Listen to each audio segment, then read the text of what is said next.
حضور کا وصال ہوا نا تو امام حسن اور امام حسین کی عمریں ابھی 7-8 سال 9 سال کے بیچ تھیں.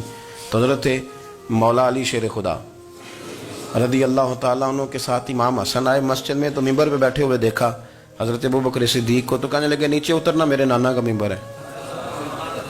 بچوں کو بڑی پہچان ہوتی ہے نا ابا کے کپڑوں کی, سے پتہ ہوتا ہے کہ یہ میرے نانا کا ہے, یہ میرے, نیچے اترو یہ ممبر میرے نانا کا ہے. تو حضرت علی المرتضیٰ نے جلدی سے پکڑا اور پکڑ کے فرمایا ذرا حسین حسن یہ کیا کہہ رہے ہو؟ اب دیکھیں نا بچہ یہاں کسی کا شور کرے تو میں آپ کو جمعہ چھوڑ کے بچے کی تھوڑی سنوں گا. میں کہوں گا کہ بھائی ٹھیک ہو گیا, بچے کو لے جاؤ ذرا اسے پیچھے کرو, جمعے کے بعد بات کرتے ہیں. لیکن وہ تھے نا رسول اللہ کے نواسے, اور حضرت ابوبکر صدیق عظمت اور شان کو سمجھتے تھے. انہوں نے کہا نیچے اتریے میرے نانے کا ممبر ہے. تو حضرت صدیق ایک بار نیچے اتر کے کھڑے ہو گئے. تو ایک جملہ, باقی بزرگوں نے بھی بڑا کچھ لکھا ہے, پر یہاں ایک بات شاہ عبد العزیز محدث دہلوی نے لکھی ہے. حضرت صدیق ایک بار رو پڑے, کہنے لگے حسن اگر ممبر تیرے نانا کا ہے تو ابوبکر بھی تو تیرے نانا کا ہی ہے نا, یہ کو باہر سے تو نہیں نا آیا, یہ بھی تیرے نانا کا ہے. تو حضرت امام حسن ہنسنے لگے, فرمانے لگے ٹھیک ہو گیا, بیٹھ جائیں ممبر پہ, پڑھائیں جمعہ. سمجھ آ گئی ہے بات کی, پڑھائیں جمعہ. آپ کی بات کی مجھے سمجھ آ گئی ہے کہ اگر ممبر نانا کا ہے تو ابوبکر بھی تو انہی کا ہے نا جناب صدیق اکبر. اپنی زندگی وفاداری کے ساتھ, غلامی کے ساتھ, اور ادب نہیں چھوڑا ایک منٹ کے لیے, ایک سیکنڈ کے لیے. رسول کائنات صلی اللہ علیہ وسلم کے اگر کوئی بے ادبی کرتا تھا تو انہیں جلال آتا تھا. آپ کو ایک بات بتاؤں, غیرت نہ عشق کا حصہ ہوتی ہے. ہم بڑے شریف لوگ ہیں پر ہم کہتے ہیں سارے کام کرنا, حضور کے بارے میں بات کوئی نہ کرنا, یہ نہیں ہم برداشت کرتے. وہ کس طرح کا عاشق ہے کہ محبوب کے خلاف بات بھی سن گئے؟ یہ عشق ہے, یہ تو توہین کی تو نے. حضرت صدیق وہ بڑے میٹھے بڑے ٹھنڈے آدمی تھے. عروہ بن مسعود ثقفی بعد میں مسلمان ہوئے. وہ کہتے ہیں میں حدیبیہ کے موقع پہ آیا تو مجھے پتا تھا, میں جانتا تھا ابوبکر صدیق بڑی ٹھنڈی طبیعت کے آدمی ہیں. کہتے ہیں نبی پاک صلی اللہ علیہ وسلم کے گرد نا میں نے حالہ دیکھا غلاموں کا. کوئی ہاتھ باندھے کھڑا ہے, کوئی پانی کا قطرہ لینے کے لیے کھڑا ہے, کوئی وضو کا بچا ہوا پانی لینے کھڑا ہے. تو چونکہ وہ آئے تھے کافروں کی طرف سے تو تنقید کرنے والے کو کہانیاں بڑی مل جاتی. تو فوراً عروہ بن مسعود ثقفی کہنے لگے اے محمد ابن عبداللہ صلی اللہ علیہ وسلم, آج یہ آپ کے گرد کھڑے ہیں, پر جب تلواریں چمکیں گی تو دوڑ جائیں گے. تلواروں کے سامنے کھڑا ہونا آسان نہیں. تو حضرت صدیق ایک بار پیچھے کھڑے تھے, نبی پاک ٹھنڈے مزاج کے آدمی, پر بات ہوئی تھی نا سرکار کے بارے میں, تو دوڑ کے آگے آئے اور اتنا سخت جملہ کہا. کہنے لگے جا کے لات و منات کی شرم گاہ چاٹ, تو کہتا ہے کہ ہم حضور کو چھوڑ جائیں گے؟ میں نبی پاک کے باقی غلاموں کی بات نہیں کرتا, تیرے پاس جتنے سور میں ہے نا تو سارے لے کے آ, اور نبی پاک کے دفاع کے لیے صرف ابوبکر کی تلوار ہی کافی ہے. تو لا, تیرے پاس جتنے سور میں ہے لا میدان تو لا نا, تیرے پاس جتنے سور میں ہیں. تو کہتا ہے یہ دوڑ جائیں گے. فرمایا تو نے ابھی ہمارا رخ دیکھا نہیں نا, تو آ نا ذرا میدان میں, تو میں تجھے اکیلے کو بتاتا ہوں کہ کس طرح حضور کا دفاع کیا جاتا. عروہ بن مسعود ثقفی کہنے لگے یہ کون ہے؟ دیر کے بعد ملے تھے نا, یہ کون ہے؟ انہوں نے کہا یہ ابو قحافہ کے بیٹے ابو بکر صدیق ہیں. تو عروہ بن مسعود کہنے لگے یہ تو بڑی ٹھنڈی طبیعت کا بندہ تھا. انہوں نے کہا ٹھنڈا ہی ہے, ہم شریف بڑے ہیں پر حضور کے غلاموں کے لیے, اور اگر آئے کوئی شریر, اگر کوئی آئے تو چلو کسی درویش دی گل کر لینے ہیں. وہ کہتے ہیں اٹ سٹ تے پکھڑا کوار گندل, پھر اسی اور بھی بوٹیاں جاننے ہیں, پھر ہمیں سارا پتا ہے, پھر ہمیں نا سارے طریقے, اٹ سٹ تے پکھڑا پھر اسی اور بھی بوٹیاں جاننے ہیں, پھر نہ ہم کر لیں گے حل, ہمیں وہ حل کرنا بھی آتا ہے. لیکن شریف اس کے لیے جو رسول اللہ کا ادب کرے, جو نبی پاک کی. حضرت صدیق اکبر مؤدب ترین آدمی. کوئی بندہ اگر باہر سے آتا تھا نا حضور سے ملنے تو اس کو پکڑ کے کونے میں لے جاتے تھے, کہتے تھے آپ پہلے میں تجھے ادب سکھاؤں کہ نبی پاک کی بارگاہ میں جانا کیسے. میں تجھے بتاتا ہوں, کہیں ایسا نہ ہو تیرے اعمال ضائع ہو جائے. سانس بھی آہستہ لیتے تھے. مسجد کی صفائی کرنا, ڈیوٹی کرنا, خدمت کرنا, سارا کچھ کرنا, پر بیٹھتے سب سے پیچھے ہو کے تھے, سب سے پیچھے ہو کے. یہ بھی ان کا یہ اعزاز تھا, پیچھے ہٹ کے بیٹھنا. کوئی ایسا کام نہ کرنا جس سے لوگوں کو پتا چلے کہ نہیں نمبر میرا ہے. پیچھے ہٹ کے بیٹھنا, پیچھے پیچھے رہنا. اپنے وہ شہرت سے بچنے والا پیچھے پیچھے رہتا ہے اور جی چاہتا ہے ساری غزلیں اس ظالم کے نام کرے. کچھ لوگ ہوتے ہیں نا وہ پیچھے پیچھے ہوتے ہیں, کہتے ہیں نہیں میں نہیں جی, ایسا تو ہے ہی کچھ نہیں. میرے رسول کریم علیہ السلام کا ادب کرنا. ہم نے نا ساری زندگی سنا ہے کہ الامر فوق الادب, کہ جب حکم آ جائے تو پھر حکم ماننا ہے، ادب. اور اس بات پہ ہمارے طالب علم بڑے پکے ہیں. مرید آج کل کے اس مسئلے میں بڑے کہتے ہیں صاحب نے خود کہا ہے کہ خیر صلاح ہے. انہوں نے خود کئی دفعہ کہا ہے جی تسی بڑے سیانے ہو، تانوں مطلب دی گل دی سمجھ جلدی لگتی ہے. انہوں نے خود کہا ہے کہ ٹائم ہو تو آیا کرو. یہ کب انہوں نے کہا ہے کہ مجبوری ہے روز ہی آنا؟ یہ انہوں نے کب کہا؟ ان کو بھی تو پتہ ہے نا مجبور ہے. تو آپ کو بھی تو پتہ ہے نا کہ ان کا آپ سے پیار ہے. آپ اس پر بھی تو تھوڑا غور کریں نا. لیکن ہم مرضی کا کوئی ایک آدھ فکرہ نا، مرضی کا. وہ ایک طالب علم یہاں سے گیا تو میرا دل نہیں تھا جائے، تو وہ کہنے لگا جی مجھے حضرت صاحب نے خود کہا ہے، حضرت صاحب نے خود کہا. میں پوچھ کے آیا ہوں.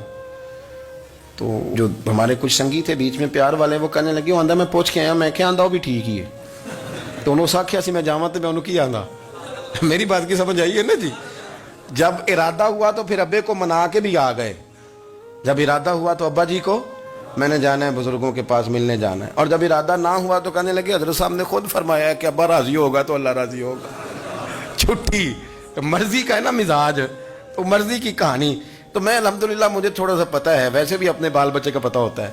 ہیں جی کی آندے نے پیداندنی کے جیندے سال ہی ویکھی دے نے.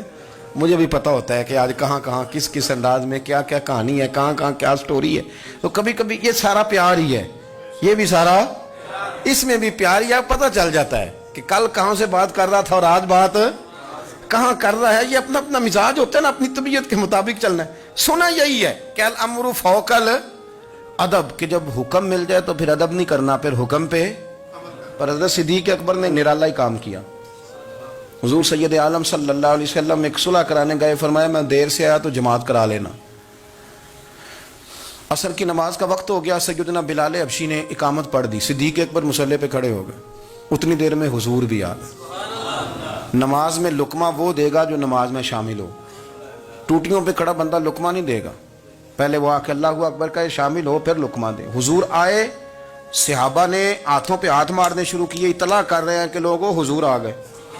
سرکار اگلی صف کے قریب پہنچے تو جناب صدیق اکبر نماز پڑھا رہے تھے. نماز لوگ تو بغیر نماز کے ادب کرنے پر اعتراض کرتے ہیں. میں بخاری شریف کی حدیث پیش کر رہا ہوں، نماز پڑھا رہے تھے.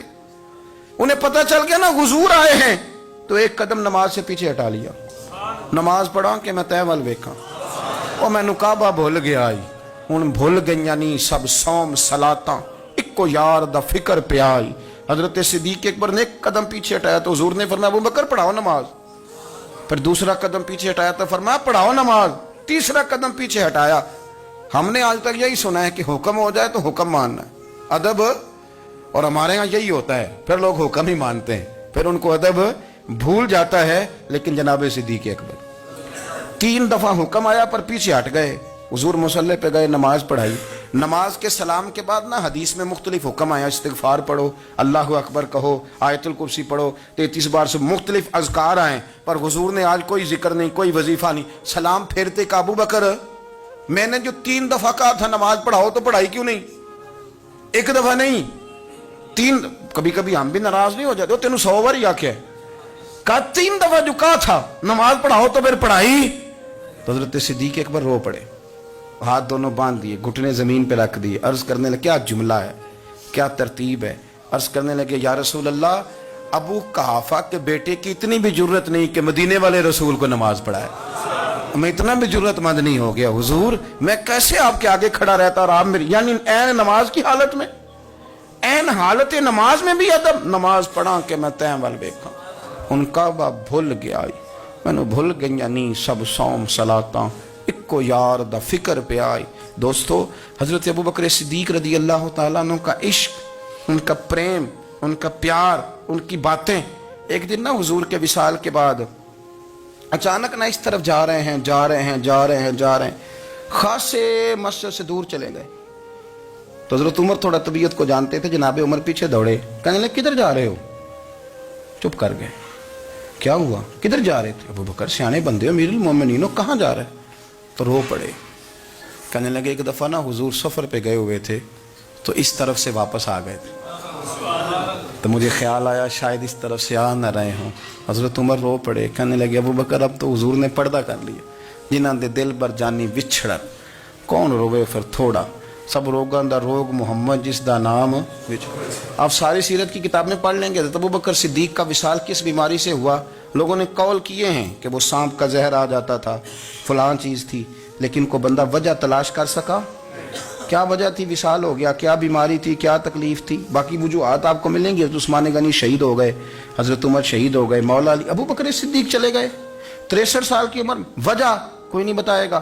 جب شدید بیمار ہوئے تو حضرت عمر فاروق نے ایک طبیب بلایا، وہ بڑا سیانا تھا.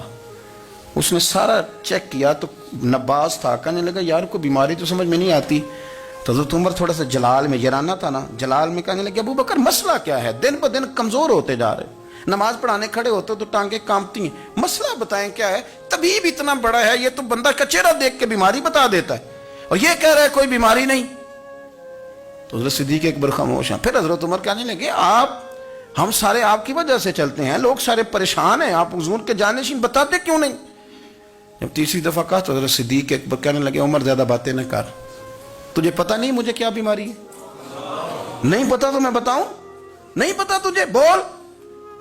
تو جناب عمر رو پڑے، کہنے لگے ابو بکر مجھے پتا ہے، آپ کا دیدار کے بغیر کام نہیں چلتا. وقت نا لمبا ہو گیا، چر ہو گیا، میں ترلے لیندیاں کدی موڑ میرے ول واگا، خواب میری وچ ایک وار دیاں میں میں ساری عمر نہ جاگا. مجھے پتہ ہے آپ کے مرض کا، پر ابو بکر امت کو ضرورت بھی تو ہے نا.